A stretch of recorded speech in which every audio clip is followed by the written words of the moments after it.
Hello, family. Pastor George here, ready for another exciting episode of Set for Life. I'm your pastor of stewardship, finance, and community engagement. We have a very special series coming forward. It's the humor of it all. We're going to learn about not only success, we're going to learn about comedy, but also how to achieve your goals in entrepreneurship. Don't go anywhere. We'll be right back.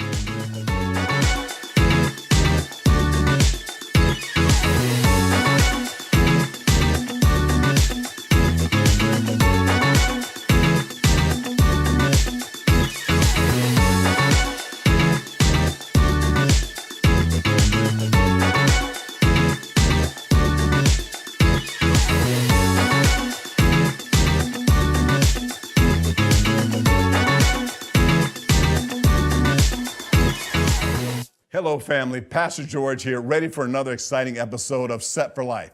We have someone here today that's not a heavyweight. Maybe he might be a welterweight, but he'll let us know. We're going to be blessed today by having with us Dannon Green. Dannon, how you doing? Brother George, thanks so much for having me, man. Appreciate it, man. Man, I've been waiting for us to have this talk for quite some time. I've been waiting too. Right. By the way, he's a comedian too. Mm-hmm. But also, hey, you have a documentary and you also have done a movie in the area, and it's The Executioners. Can you just tell us a little bit about, and I just want to just get right into it, a little bit about how that came about and then just how you went through the process? Well, first of all, thanks for having me. It's good to be here. A lot of people don't know I'm a former Golden Gloves fighter. Amateur fighter, won the Golden Gloves back in '89 and '90 when I was in college. I actually won it while I was in grad school, believe it or not. But the documentary came about a gym called the Executioners, which is what where I used to box out of Philadelphia. It was the name of a gym. And so over the years, I moved when I was younger. I lost my mom when I was younger, so I had to move out of Philly. So I fought there for like 2.5 years, and then I left. But I still knew all of the fighters there because I had grew up with a number of them. So over the years, time went on. I stayed in boxing. I stayed involved in boxing. I continued to fight, and then fast forwarding, I moved out to California and got into the entertainment as a stand-up comic. The documentary came about. I went back home one time to do a show in Philadelphia, and one of my former teammates, Lydell Johnson, he came to the show. So when he came to the show, I was asking about the other fighters, and I go, hey, what about Frank? I actually had thought Frank, who was one of the trainers, co-owners of the club, had passed. I knew the guy that started it, Marvin Tucci Gordon, he had passed in '96. So I thought Frank was deceased too. He said, no, Frank is doing well. Like I said, oh, okay, so you got a number for him? And then he said, yeah. So he gave me his phone number. This was in August of 2017. So I didn't call him right away. And then one day in October, I said to him, I called him. I said, let me call Frank, see how you doing. Now, over the years, we had heard about the Executioners, but it was under a boxer named Bernard Hopkins. Right. So he called himself the Executioner, and he was and is from Philadelphia. So, over the years, I never really kind of put two and two together, but I kind of said, maybe he got the name, but, but we just we never thought about it. So it was about October of 2017. I was, actually just laying down in my bed chilling. I said, man, let me give Frank a call. So I called him, and I said to him, hey, yes, Frank, Frank Taylor there. And he goes, yeah, this is Frank Taylor. I said, hey, Frank, this is Dannon Green. I used to box for you when I was a kid. And he goes, Dannon Green. He goes, Dannon Green, Felton Street, Southpaw. Good fighter. Yeah, I remember you. And it just touched me. Wow. I ain't seen a man over 30 years. Right. Like, maybe longer.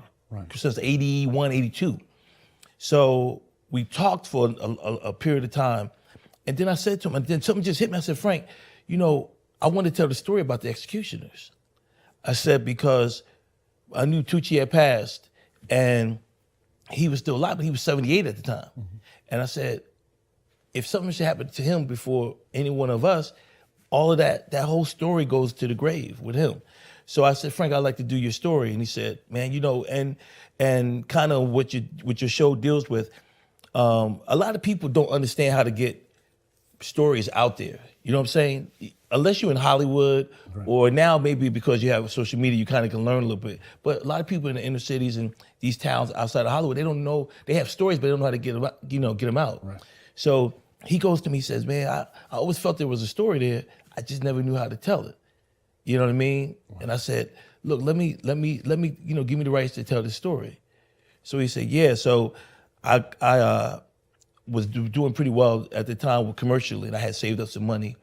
And then I had a partner, this guy that I met from the Bay Area, and he had a lot of equipment. He had top-notch cameras. So I called him up and I said, look, man, I'd like to know if you want to do a project with me. Because he had the camera work, but he didn't know how to get involved in Hollywood. Right. I said, and I had did a show for them before. I said, well, look, man, I got a project and I want to do it. And it's a documentary.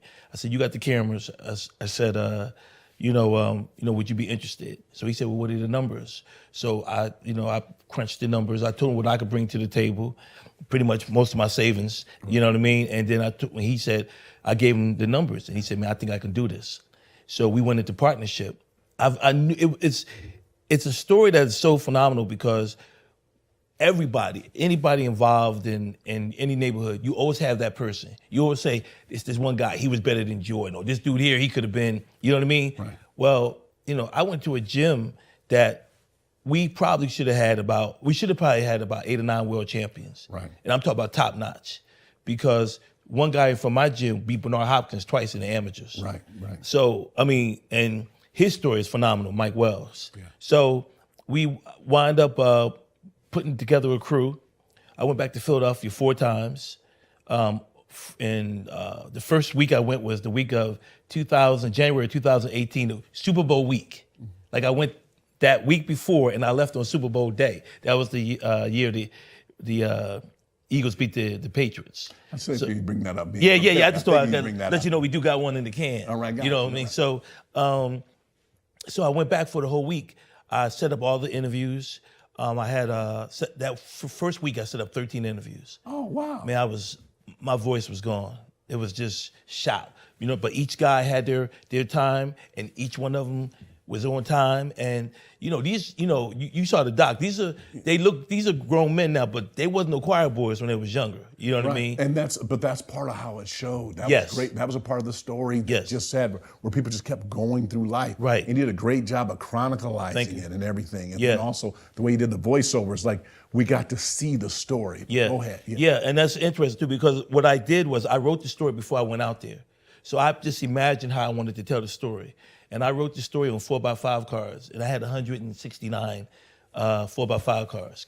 And each one, it literally was written, my voiceover, what the footage was going to be, all of that. So we go to Philadelphia, and we shoot that first week. And they just give me some good interviews, but I knew I had something when I interviewed Frank first. And we were sitting down, and I was asking him to talk about it. But I just asked him one question. I probably asked him 2 or 3 questions, and then he just ran with it. And this man, 78 at the time, mind of an elephant, like just sharp. So he's doing the interview and he's talking to me, and he starts talking about what the kids did for him, and then he started tearing up, and I looked at when it was finished with him, I looked at my boy. I said, we got something, right? Because when a man, anybody, but when a man tears up off of something, that means there's some type of emotion that he's been holding for a period of time. You know what I'm saying? Right. And so once he did that, and then I interviewed the next guy, and he teared up. And I was like, okay, we ain't gonna have everybody crying on set here, but it just got to the point where we just had a great story. So I wound up interviewing about 11 ex-fighters. And then I wound up getting Mark Breland. Yeah. I got Mark Breland. I had Buddy McGirt from New York, Mark Breland, Buddy McGirt, Carlos Palomino. All of these guys, these are Hall of Fame fighters. I had like top notch, the interviews. And it was important because, the way that, the world is now, everything's so fast, we forget that history. You know what I'm saying? And these guys were like, we wound up having like 6 guys invited to the Olympic trials. Right. guys, we had guys ranked as high as number 2 in the country as amateurs down to number 5. We had about 4 or 5 of those. And my boy Mike Wells, he was ranked number 5 in the country when Mark Breland was ranked number 2. I mean, that's just how, close we were. Right. So, I went back 4 times to Philadelphia in about a 6-month period, went to New York, went to North Carolina, so I was, I was just traveling, man. I was really like out there just doing it, and we wound up getting some great footage. And then I wrote the story, and I used about 4 or 5 editors on the project, and we just got it down. I had friends do me some big favors. I have a friend in town who's a music producer, and he gave me access to his music library, 1,400 songs. Like, yo, Dan, do what you gotta do. You know what I mean? Then I had another producer out of Connecticut, my boy Steven Sticks, who I did some movies with before. I was in his movies.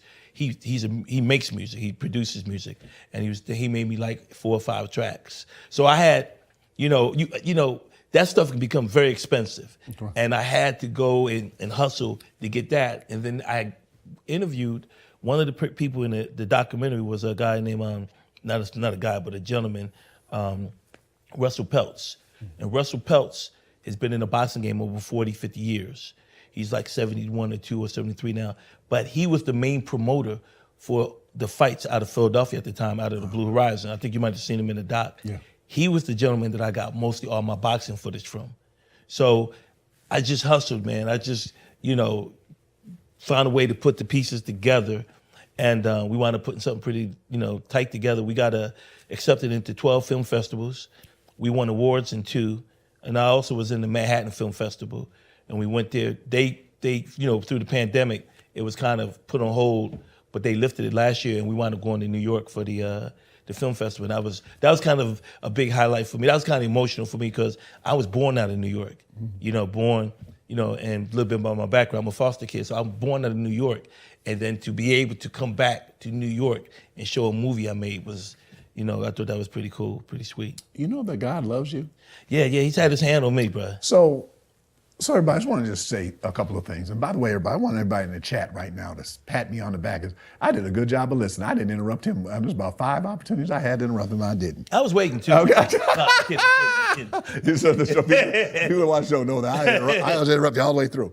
But I want people who have an aspiration, because I'm someone that came from another state to California, to understand that you got to have the drive and that God walks you through it. Yes. You had an idea and you executed on that. Right.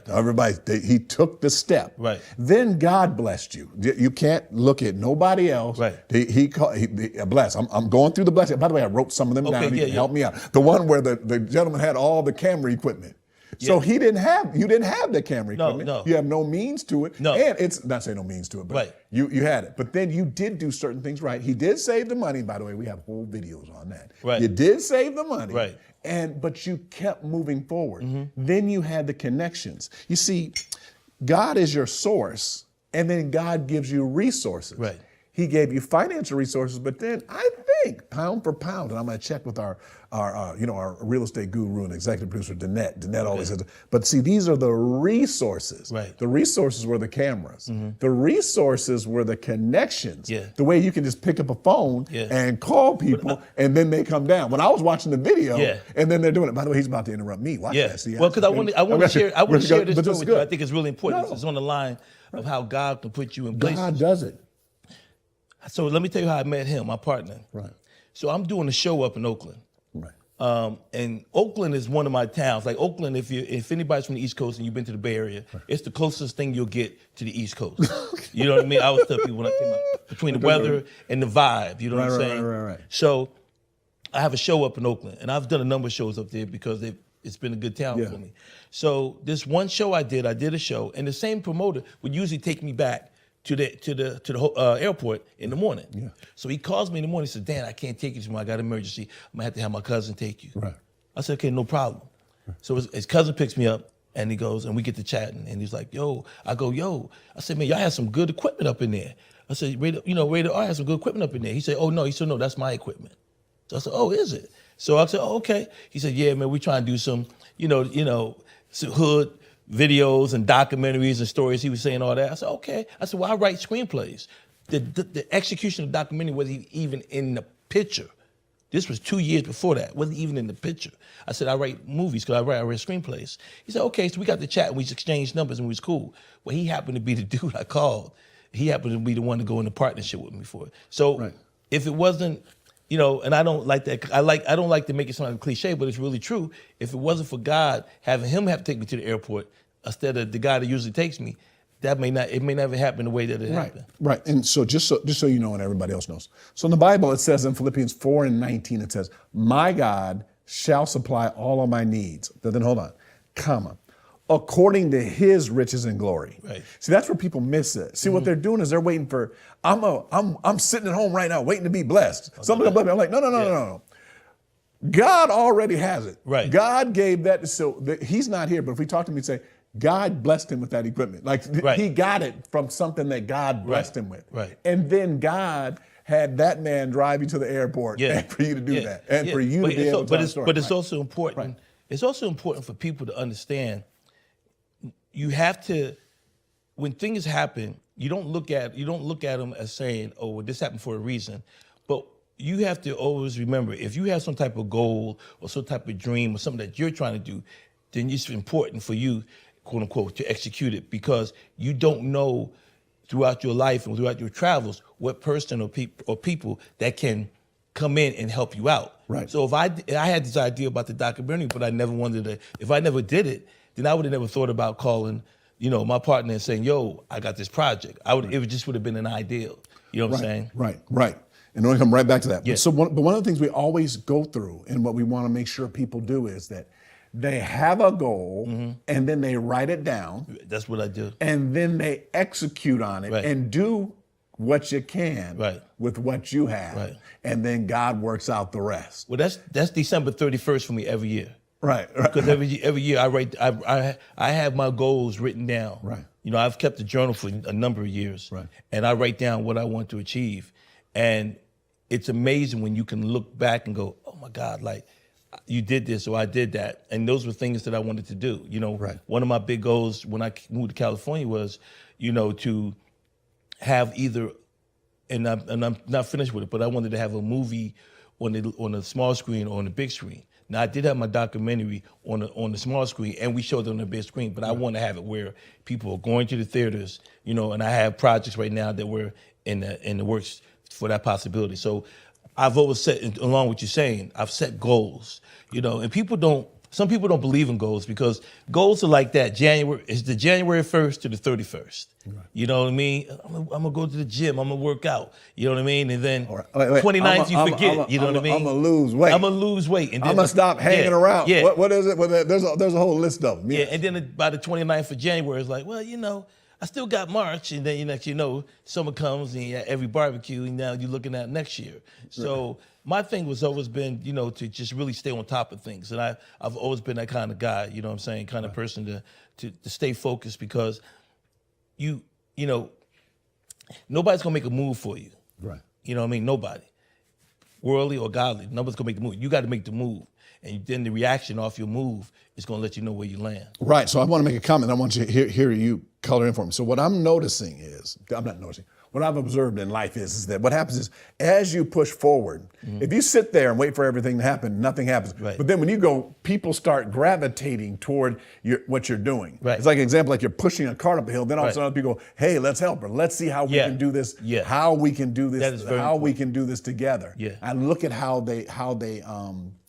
people also came to what you did. Yeah. Then also some of the quotes. If you look at also in the movie, one of the things that just stuck out to me was everybody started off, but then gradually people started kind of falling off. Like this would happen to someone, then they couldn't. Right. This person got hurt this kind of way. Someone hurt their eye, did this, and then they just kind of fell off. Like, you know, people started doing it. With life decisions. What separates the people that keep going? Remember, there's a starters club? Yeah.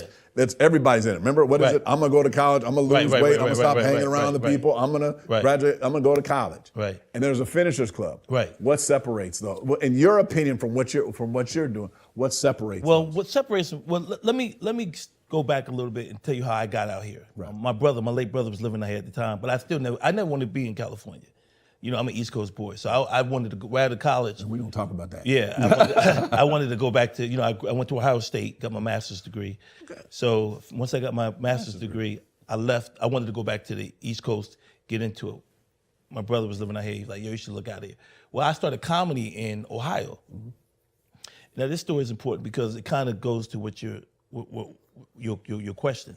So I met this comedian at the club one night. His name is Rich Scheidner, a white guy, Jewish comic, played in Roxanne with Steve Martin back in the day. So we're sitting there at the bar, and I've been talking to him. You know, I'm up there every day of his week in Columbus, you know, and I'm gravitating, asking him questions and things like that. And then he said to me, I said, well, man, I can't tell, because this was like 91. Right. I said, I can't tell where I'm at with my career. See, I started in the white clubs. Right. So when I first started, I'd never even cursed. Like I was literally, that's why I can do clean and I can do secular shows, because I started in the white clubs. Right. And I wrote like that. So I asked him, I said, I can't really judge where I'm at. And then he said something to me that I thought was very, very interesting, George. He said, how old are you? I said, I'm 26. He said, you should move to California. And I said, why you say that? He said, because you seem like a person that won't get caught up in the lights. And see, that's what happens with most people. They get out here, and I don't want to say sell their soul, but they sell their dreams. So they get caught up out here. So when he told me that, I was like, okay, I got a place to stay, why not? And he told me, he said, when you come out here, if someone gives you their business card, you call them twice. If they don't call you, you just keep the card, you keep it pushing. Sure. So what happens with a lot of people is everybody, they have that initial goal. They have that initial dream. They have that initial drive to get there. And then what happens is, along the way, they hit a bump, or they got to get a job, or they meet a girl or a guy, or what happens, someone passes in their family, and they emotionally can't handle all of the stress that comes along with it, because it's never really something usually good unless you get a job and you go, I'm making 6 figures more than, you know, this, and then you go, well, you know what? But then usually what happens is you get a job, you might want to get in the family, or you get relaxed. Those dreams get and you get distracted. Right. So, but a lot of times it's some type of situation that happened that causes people to kind of divert from their initial goal. Right. So I always tell people, man, you know, like my whole thing is, when I came out here, I was like, I'm gonna stay focused. I'm gonna stay laser focused. Now I've had my up and downs and things out here in terms of relationships that pulls you one way or another, but most people, what they can't do, what I've always been able to do, is always get back on track. Yeah. You know what? You know what's interesting? It's that same thing that you say about in the entertainment industry. Yes. Is the same thing with athletics. Right. What happens? Exactly. People come on athletics, and then what happens is in high school, or you go to certain meetings, and there's a couple people there. When you get in college, it's like a lot more, and it's a lot more. It's a more intensity. Right. What happens is people get caught up. I'm going to use your term, in the lights. Right. And they forget the substance. Right. You see, like, it's like you have to learn. So what happens is when you get tired or when you get unmotivated, you have to fall back to consistency and discipline and doing that. Yeah. I'm gonna tell you what happened to me. Right. Growing up, I used to be a track dude. I used to be fast. Okay. Yeah.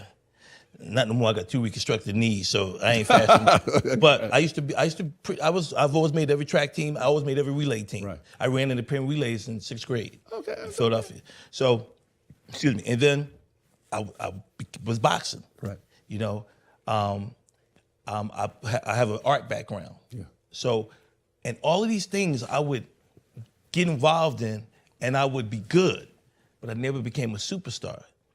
And that's because even with me, I would get right there to the top, and I'd be like, maybe I'll do something else. Right. And when I started doing stand-up, I remember I had this terrible set one night, and it was at the old Mavericks Flat Club, and with J. Anthony Brown, and he killed me. He roasted me to death, and I was like, "This ain't for me. Like, I shouldn't be doing this." And then I thought about all them other times that I had got right here, and I said, I can't quit this time. Right. And I always tell people, I use the example now of the movie The Perfect Storm. Yeah. And you know, at the end of the movie, when they were trying, it was like the last tidal wave. You know what I mean? If they got over the top, they could see the sun, but they knew if they got over the top, that they would make it. But the minute they got to the top, the boat gave out and the tidal wave got it, and it went from being sunny to they were under the water and they all, they passed. So my whole thing is like, I never wanted to quit. I said, I can't quit, I can't give up, because if I do it, I know I'm gonna regret it. And I think that's what happens with a lot of people. And so what that is, that's called a point, everyone remember this, a point of inflection. A lot of times, I'd ask you to write it down, I write it down, but I know you guys type it down and doing it, but it's called a point of inflection. Right. One time, like people reach them, like Oprah had a very famous one. She went to a boxing match, was sitting in the front row long time ago, and it was a boxing match with Mike Tyson was there. Right. And then she was sitting there and they said, weighing in at 219 pounds, the heavyweight champion of the world, Mike Tyson. She said, I weigh 221. So I could be the heavyweight champion. Right. And then worked out. Right. I had that in college. And Right. I had that where our coach came back from the Olympics and wanted to cut everybody. And I wore a weight vest during the entire offseason. Wow. You have to go and find that. So what I encourage you and what I encourage all of our listeners is to do the exact same thing, is to go back and look at certain areas and look at the drive, get your team together, and then walk through what God has for you. Yeah. And again, I want to thank you so much for joining us on this episode of Set for Life. But hold on, can you come back? Because I want to talk to you a little bit about comedy. Can you come back and we'll do another episode a little bit later on and do one on I Gotta Get Your Comedy. Then did you guys see all those things he was saying? He said he has degrees and everything. Then he said he's from Ohio State, so then, I got to talk to him a little bit about the Midwest, and doing that. But what we really want to do is encourage you to move forward. If you have dreams, there is literally a dream team standing around you to help you achieve your goals, whether it is in music, whether it's in art, whether it's in business. We already talked about it in the area of finance, but we'll make sure that we get you on our next episode. So hey, continue to tune in to Set for Life, where we live our life by design, not by default.